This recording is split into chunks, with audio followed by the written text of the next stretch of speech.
nossas vidas, que a palavra que venha falar, meu Pai, venha verdadeiramente, meu Pai, penetrar, meu Pai, em nossos corações, e que possamos sair aqui, meu Pai, diferente da forma que entramos. Entrega a vida do teu filho nas tuas mãos, e cada um, meu Pai, irmão, que está aqui neste lugar, meu Pai, que eu te peço e agradeço em nome de Jesus. Amém. A paz do Senhor para os irmãos mais uma vez, amém? Irmãos, eu quero dizer desde já que se eu perder o fôlego, é porque eu estou murchando a barriga aqui. Estou de lado, irmãos, eu estou parecendo ali. Abra sua Bíblia comigo no livro de Efésios. Iremos ler a partir do capítulo 4 e o verso de número 1. Jesus.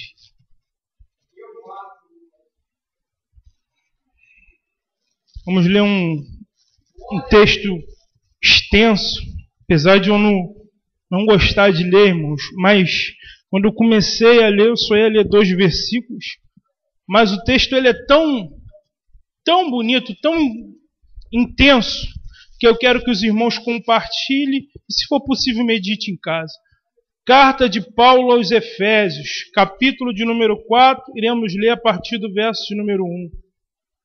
Rogo-vos, pois, irmãos, eu, preso do Senhor, que andeis como é digno da vocação em que foste chamado, com toda a humildade e mansidão, com longanimidade, suportando-vos uns aos outros em amor, procurando guardar a unidade do Espírito pelo vínculo da paz. Esse Espírito, irmãos, é o Espírito Santo, porque ele está com letra maiúscula.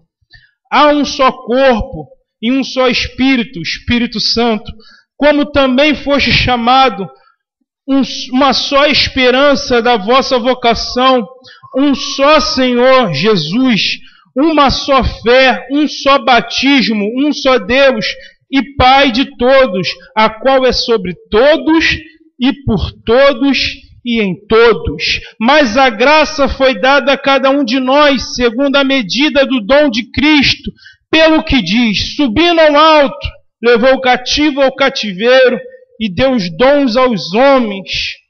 Ora isto, ele subiu, que também antes tinha descido às partes mais baixas da terra. Aquele que desceu também é o mesmo que subiu acima de todos os céus, para cumprir todas as coisas. Ele mesmo deu uns para apóstolos, uns para profetas, outros para evangelistas e outros para pastores e doutores, querendo o aperfeiçoamento dos santos, para a obra do ministério, para a edificação do corpo de Cristo, e que todos cheguemos à unidade de fé e ao conhecimento do Filho de Deus, varão perfeito, à medida da estatura completa de Cristo. Podemos assentar em nome de Jesus.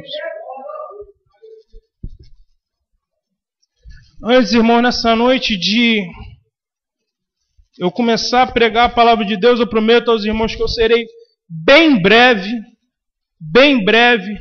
Eu quero falar algo da parte do Senhor, mais ou menos algum tempo atrás. Eu não vou falar a data, porque senão a minha pastora ela vai ficar pensando, vai falar, será que ele falou comigo? Eu falei com ela uma vez quando eu fui pregar na igreja do meu tio. E eu chegando lá naquela igreja, eu a vi duas jovens. E a igreja do meu tio é uma igreja bastante tradicional. Se aqui a igreja é tradicional, a igreja do meu tio é bastante tradicional. E eu chegando lá, irmãos, o Senhor ele falava comigo para eu dar um recado para duas jovens que estavam dentro daquela igreja.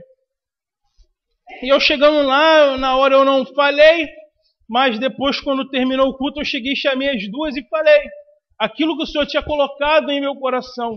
E o Senhor mandava eu dizer para aquelas duas meninas a seguinte palavra: filhas, através da vida de vocês duas, irá vir um grande avivamento dentro dessa igreja. E os jovens que outra hora estão afastados, e os jovens que outra hora não vêm por causa dos costumes, ou por causa da doutrina da igreja, irá começar a vir, mas através da vida das duas. E que as duas tomem posição diante a Deus para que para que possa, assim, a promessa se cumprir de Deus, não apenas na vida daquelas duas jovens, mas dentro da igreja. E o Senhor, irmãos, Ele tem falado algo comigo, já tem bastante tempo, tanto que o meu coração, ele ardeu em tentar poder fazer algo para duas pessoas, dois jovens que são desta congregação, que é a Tainá e o Jesus, filho do irmão da Andressa. Qual é o nome do teu filho? Lucas. Eu sempre esqueço. Lucas. E o Senhor, Ele tem falado em meu coração que há pouco tempo, não se completando a vinda dEle, não se completando a vinda de Jesus Cristo nessa terra, vocês, irmãos, que estão aqui, não verão apenas a pastora Sueli, a missionária Mônica, essas duas que são pastores, que são grandes pregadores da palavra de Deus, mas em pouco tempo vocês verão esses dois pregando a palavra do Senhor. Com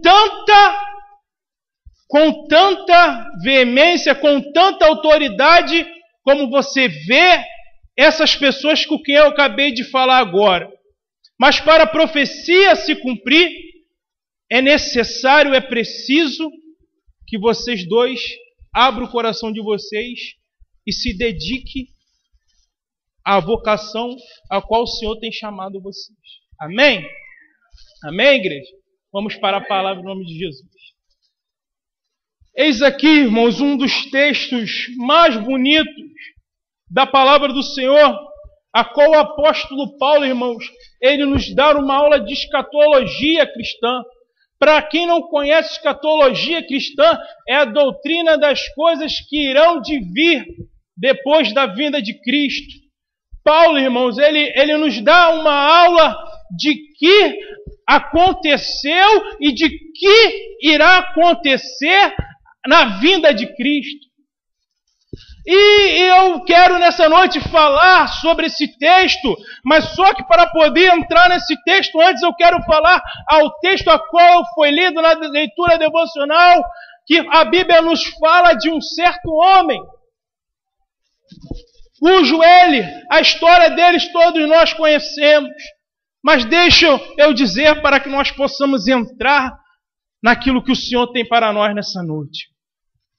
A palavra do Senhor nos diz que depois de José ter falecido, ou melhor, ter levado seus irmãos e ter levado seu pai para a terra do Egito, chegando lá, ele faleceu. E a palavra do Senhor nos diz que José, levando seus irmãos, aquela família no meio do Egito, começou a crescer, começou a povoar, começou a evoluir. E a palavra do Senhor nos diz que quando chega no livro de Êxodo, a partir do capítulo de número 3, aquela população já não era 40, já não era 50, 100, a palavra do Senhor nos diz que já era milhares. E a palavra do Senhor nos diz que Faraó, temendo que o povo de Israel dominasse o Egito, coloca uma posição, coloca um tratado para aquele povo, que a partir daquele momento, todo o judeu nascido do sexo masculino seria morto, seria executado. Mas a palavra do Senhor nos diz que nasce um menino mediante a essa palavra. Quando nós, irmãos, temos um chamado, quando nós temos uma vocação, irmãos, podem falar o que for, podem profetizar o contrário, mas aquele, irmãos, que está sendo adorado por vários anciões nessa noite lá no céu, ele é fiel para que cumpre a palavra dele em nossas vidas.